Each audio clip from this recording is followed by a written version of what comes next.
Arhi gonna be first up versus Dalaran. They're doing for a nice bow. Yo, we get to see a good old Mog, dude. Look at Dalaran. I love that Mog, man. That flesh cut makes it a little bit easier, hard to see, but I like the way that looks. Arhi and Dalaran meeting each other in the battlefield, bowing to one another, knowing, hey, we're back in the dueling arena. It's been a while, my old friend. You know what? Next patch, you guys will be able to play together instead of each other. Dalaran trying to see if he can slam down versus Arhi. Gonna be big damage out of Dalaran, but that static totem is gonna try to prevent a big leap around the corner. Dalaran got the banner, another leap.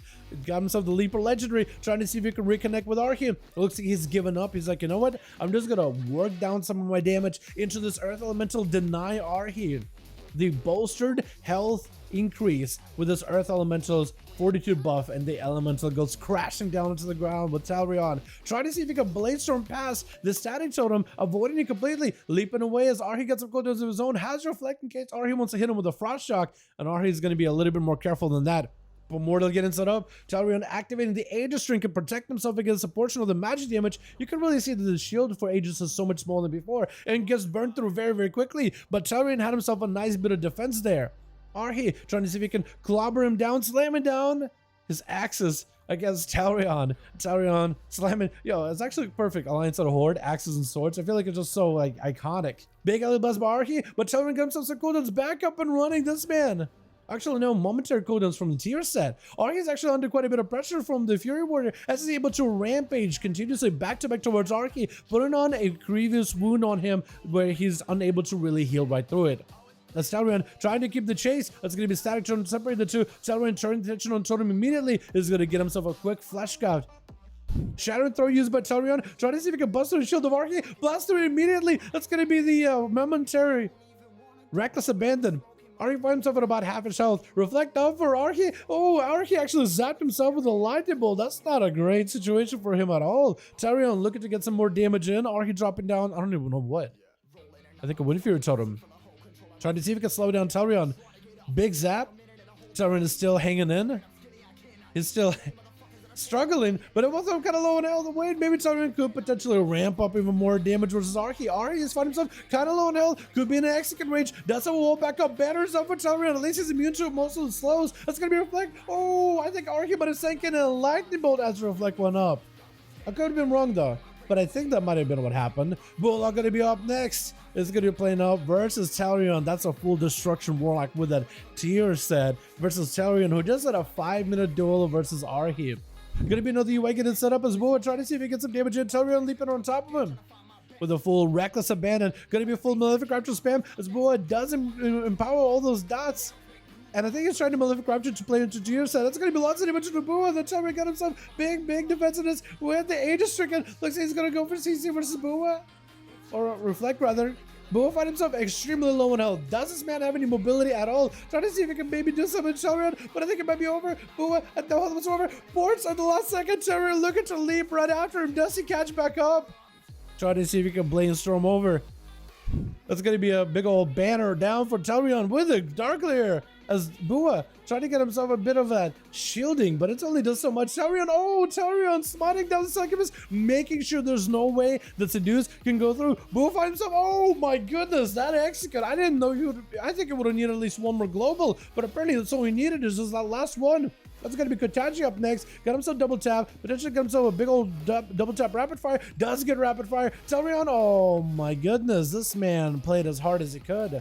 Kiosko under a ton of pressure. Already had to burn a turtle shell. There's going to be a stun to Kotachi who goes in for a trinket. Big old turtle as he's getting absolutely, or at least attempted to, get it blasted. But the frisbee. Dude, the frisbee with the death shock. I think he's trying to hit Kotachi, but he couldn't because of the turtle shell. I wonder if that still burns up the 9 hits that it's supposed to do. Or if it's like can't hit it so it doesn't count. Or just continues to keep like on your. Kiosko dropping down the flare. Does get himself in the camo. Kotachi does have a pet. Didn't set the pet to Kiosko. Looks like he's got himself full cooldowns rolling, though he can't really commit those cooldowns into Kiosko at all. That's going to be a Hunter's Mark that Kotachi knows. Even if he goes into camo, there's nowhere for him to hide. If anything, he can maybe influence where he fights Kiosko. This Kiosko knows where he's at. He can pull him away towards one side of the pillar or one side of the arena. Since it is a survival hunter, he does have like a 40-yard range. Big grenade, gonna be a feign death for Kiosko. Does put himself in a situation where potentially he might be in trouble because he doesn't have the Feign Death anymore. Going to be the Resolve Trinket with the Freeze as well as the Stun Trinket. Touch of huge damage. Oh, Kiosku blew him up with a Grenade Trinket with Cosmic damage. Blew him up with the grenades of his own, the bombs. It's going to be a big old interrupt on a frame skip as he didn't go for his Resolve Trinket just yet, so he just went for a proper opener. I think knowing that he's probably going to end up convoking the pet. But Kiosku had all of this explosives, even a Freezing Trap in between somewhere, just to make sure that Hunter goes down. Freezing Trap on a frame skip. As we head on that 12-minute mark, 42% dampener. Kiosku is still trying to be very aggressive with his grenades, trying to kite the Pharaoh through all the traps that he set for him, trying to create some distance. It's going to be a quick maim. Frame skip is going to have to be very, very careful. That's going to be Resolve Trinket. Kiosku's going to hit by Resolve Trinket. Oh, that's actually quite a lot of damn. Kiosku looking to get away as best as he can. Frame skip back in the bear form, trying to get himself a little bit of health recovery. Kiosku looking for the Manic Bandage immediately into a quick camo. As long as he has a Hunter's Mark on frame skip, then I think he should be able to. I don't think he put a Hunter's Mark on him. I think he realized it. Flare gets him out. He knew exactly where frame skip was going to be. Hits him with the Hunter's Mark. And frame skip more or less knows where Kiosku is.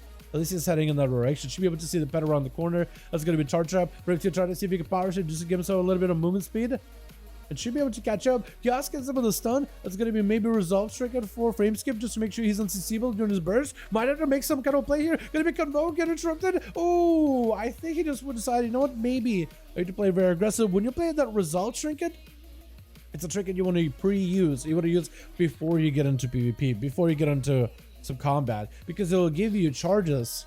These two, like, they kind of look like either orbs of the first ones or like broker orbs. They'll basically immune the next few interrupts or CC that you get hit by. Big Fist of Fury. Kiosku, Elsem goes in for a trinket out of the freezing trap. Wants to end the duel right now versus Kiosku. He sees what the Hunter is at. It's going to be Steel Trap getting set up and awesome.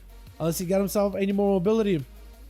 Yeah, no mobility. He's going to have to sit that CC. Kiosku look for a little bit of the recovery, but wasn't quite able to get himself that full heal. Let's be able to get his Raptor back up and running.